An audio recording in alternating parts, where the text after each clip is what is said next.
Hello everyone. तो आज की वीडियो में मैं मात्र 5 मिनट में स्ट्रेट कुर्ती की कटिंग बताने वाली हूँ। बहुत ही सिंपल तरीके से राउंड नेक की कुर्ती की कटिंग मैं बता रही हूँ। तो सबसे पहले 4 लेयर में फैब्रिक को फोल्ड कर लेना है। तो 4 लेयर में फोल्ड करने के बाद चौड़ाई कितनी होनी चाहिए, तो जो भी आपका हैवी साइज हो, हिप हैवी साइज है या फिर ब्रेस्ट हैवी साइज है, उसका चौथा हिस्सा लेना है। उसके बाद उसमें +2 इंच कर लेना है। 4 लेयर में फोल्ड करने के बाद हमें इतना चौड़ाई लेना है। तो 4 चौथा हिस्सा और +2 इंच मार्जिन लेते हुए जो भी आपका हैवी साइज हो इतना हमें ले लेना है चौड़ाई। अब यहाँ पे सबसे पहले ऊपर आरा टेढ़ा जो कपड़ा है इसको मैं सीधा कर लेती हूँ स्केल की हेल्प से। नीचे इक्वल है, नीचे आरा टेढ़ा कपड़ा नहीं है तो इसलिए मैं नीचे इक्वल ही छोड़ रही हूँ। वैसे ही अब सबसे पहले लंबाई लेनी है, तो जितनी भी लंबाई हो उसमें +2 इंच आपको कर लेना है। तो इसमें 43 इंच लंबाई आ रही है तो मैं पूरा ही ले रही हूँ। अब यहाँ पे शोल्डर 14 इंच है तो मैं यहाँ पे 6.5 इंच शोल्डर ले रही हूँ, क्योंकि बैक नेक ना 5 इंच है और फ्रंट नेक 6.5 इंच है। तो ज़्यादा डीप नहीं है इसलिए मैं यहाँ पे 5 इंच 6.5 इंच ले रही हूँ शोल्डर, और 6.5 इंच मैं नीचे आर्म होल डाउन जा रही हूँ। अगर बैक नेक ज़्यादा क्लोज रहता ना तो यहाँ पे मैं शोल्डर 7 इंच लेती, शोल्डर का बिल्कुल हाफ। ठीक है। अब यहाँ पे 6.5 इंच आर्म होल डाउन जाने के बाद ब्रेस्ट का चौथा हिस्सा है, इसमें 40 ब्रेस्ट है तो चौथा हिस्सा हुआ 10 इंच और +2 इंच मैं यहाँ पे मार्जिन ले रही हूँ। ठीक है। अब ऊपर से 14 इंच पे कमर का निशान लगाना है, उसके बाद 21 से 22 इंच पे हिप का निशान लगाना है। तो मैं यहाँ पे 22 इंच पे हिप का निशान लगाऊंगी कुछ इस तरीके से। उसके बाद यहाँ पे कमर का चौथा हिस्सा लेना है, तो 8.5 इंच में लूँगी चौथा हिस्सा, और प्लस यहाँ पे 2 इंच मार्जिन लेना है। उसके बाद हिप का चौथा हिस्सा, तो यहाँ पे हिप 40 है तो चौथा हिस्सा 10 इंच हुआ, और प्लस 1 इंच मार्जिन, क्योंकि हिप पे ना आपको एक्स्ट्रा मार्जिन नहीं रखना है, मात्र 1 इंच आपको मार्जिन रखना है हिप पे। उसके बाद जितना हिप पे आ रहा है ना उतना ही नीचे लेना है और सीधी लाइन ड्रॉ कर देनी है। ठीक है। क्योंकि ये स्ट्रेट कुर्ती है तो नीचे ज़्यादा आपको घेर नहीं लेना है, ऊपर के हिप के हिसाब से ही घेर लेना है। अब सभी लाइन को ड्रॉ कर लेना, आपस में मिला देना है सभी लाइन को ड्रॉ करके कुछ इस तरीके से।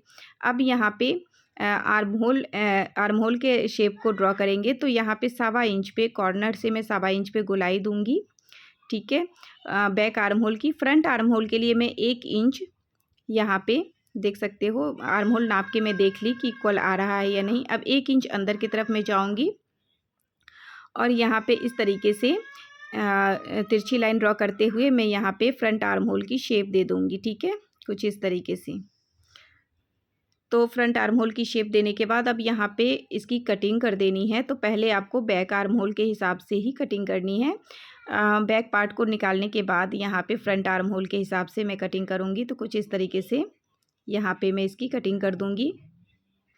तो बहुत ही आसान है सिंपल कुर्ती की कटिंग करना।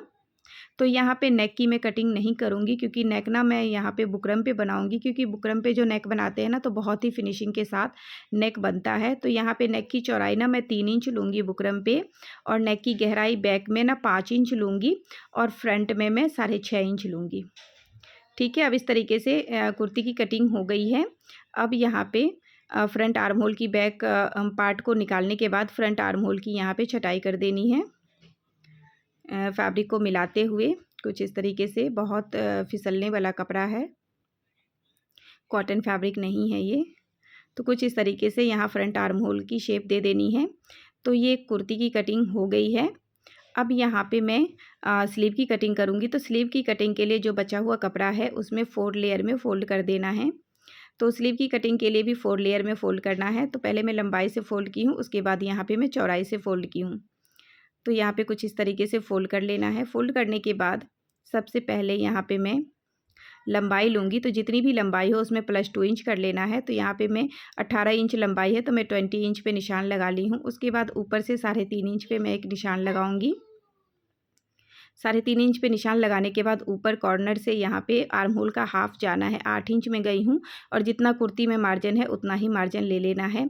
अब यहाँ स्लीव के बॉटम की गोलाई ले लेनी है, 5 इंच में ले ली हूँ, और उसके बाद 2 इंच मार्जिन ले ली हूँ, और इस तरीके से दोनों लाइन को मिला देना है।